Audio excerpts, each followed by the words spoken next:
Hello everybody, it's JMac14 here, and welcome to a special review of this new controller that I got. This is the PlayStation Fighting Commander OCTA from Hori.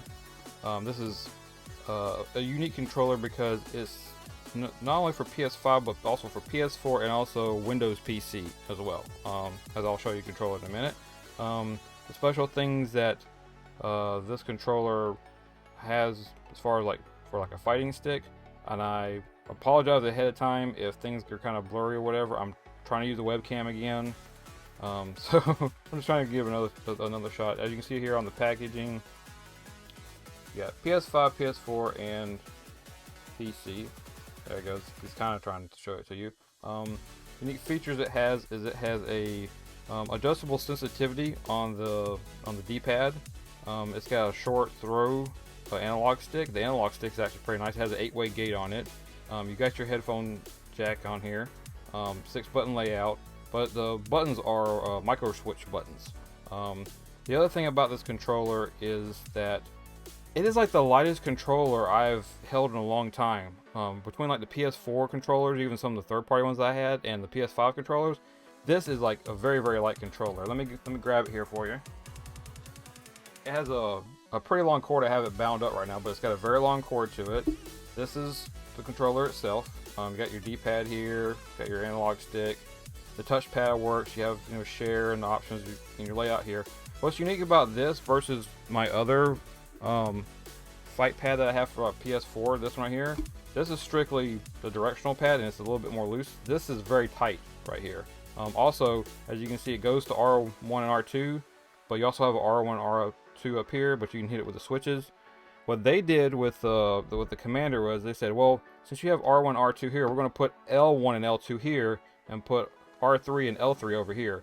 You can still kind of feel a little click here with the analog, but you have them over here as well. So if you're used to doing certain moves or certain button functionalities with your L and L2 over here, you'd have to get used to it doing over here, but I mean, you can probably adjust to it. You can, this button right here is for muting the microphone when you have it plugged in to the headphone jack in there. And then the little gear right here, this is for changing the sensitivity on here.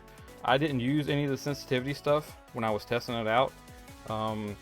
But what you do is you press this and then you use the analog stick up and down to change the sensitivity even more or less for the analog, the D-pad that's over here, okay? If you flip it on the back, you're going to have your switches right here for, see if I can show you. It's kind of hard for it to see, but it says PS5, PS4, and then PC, so you switch it to what you want it to be. And then you can lock certain things. This side that's on is unlocked. I don't have anything locked. The middle one locks the touchpad and the PlayStation button. And then the one on the far right here locks the PlayStation button, the touchscreen, and also like the share and the option controls that are up here for you, just in case you feel like you may hit something and activate something in the middle of playing a fighting game, because sometimes you get so into it and you're not looking down and you think you feel a button all of a sudden, yeah. So I'm going to show you some footage of the of me playing stuff. I mean, the first thing I really tried it out with was, you'll see this in the most recent arcade replay close to this, where I played it in Street Fighter Alpha 1, 2, and 3 in the what was it?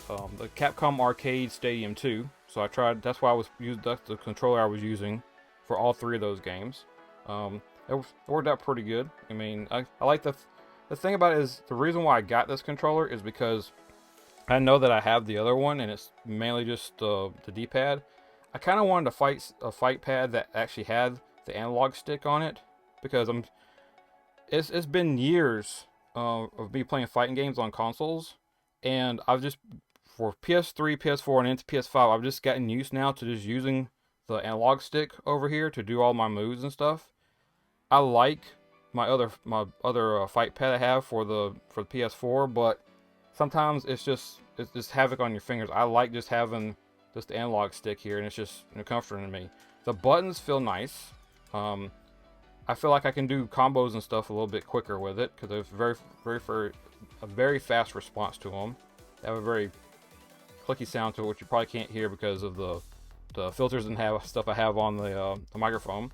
But yeah, I used it with Alpha 1, 2, and 3. I also played to try to test out the D-pad.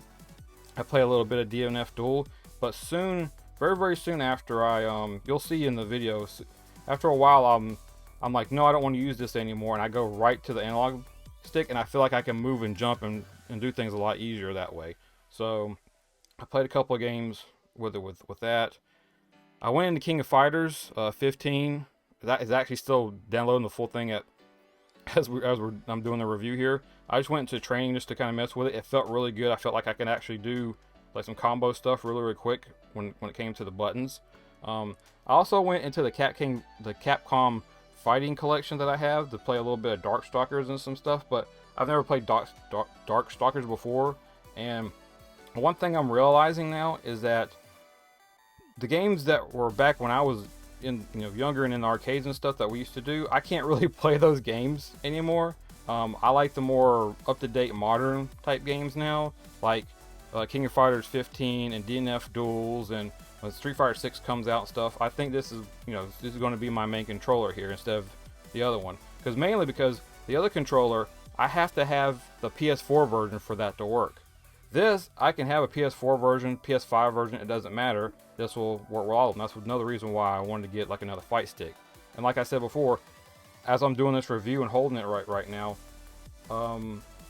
gosh, this thing is light. When I first took it out of the box, I thought it was missing parts. It is so light.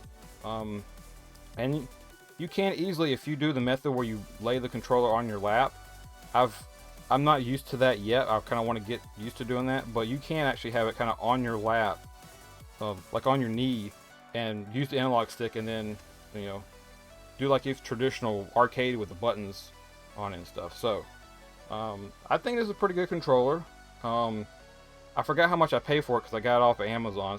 I think it's cheaper than what you might be able to get it from someplace else, but it's a pretty good fight pad right now. I'm going to still use it. Like I said, when Street Fighter 6 comes out, I'm going to use it for that. Whenever, oh my gosh, what's that other game that kind of looks like Third Strike? I know that Caesar's all on it. It's Blazing Strike. When Blazing Strike comes out, which is supposed to still come out this year, I'm still not sure. I'm going to use this, and when I go back to DNF Duel, I'm sure enough.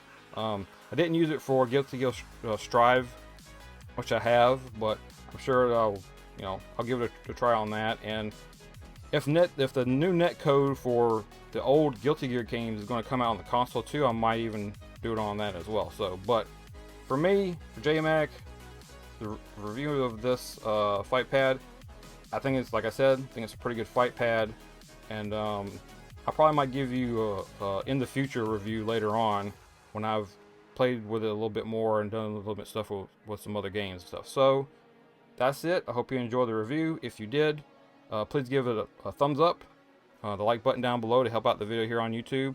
If you like this content and you want to see other content that I have, like the playthroughs I have and other series that I've got going, please hit the subscribe button down below. I would appreciate that if you become one of the J Crew. That's why I call everybody here on that subscribe on YouTube.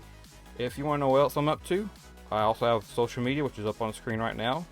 There's Twitter and TikTok and Instagram, and I will see you back for another video. In the meantime, hope you have a good day, and remember, keep gaming.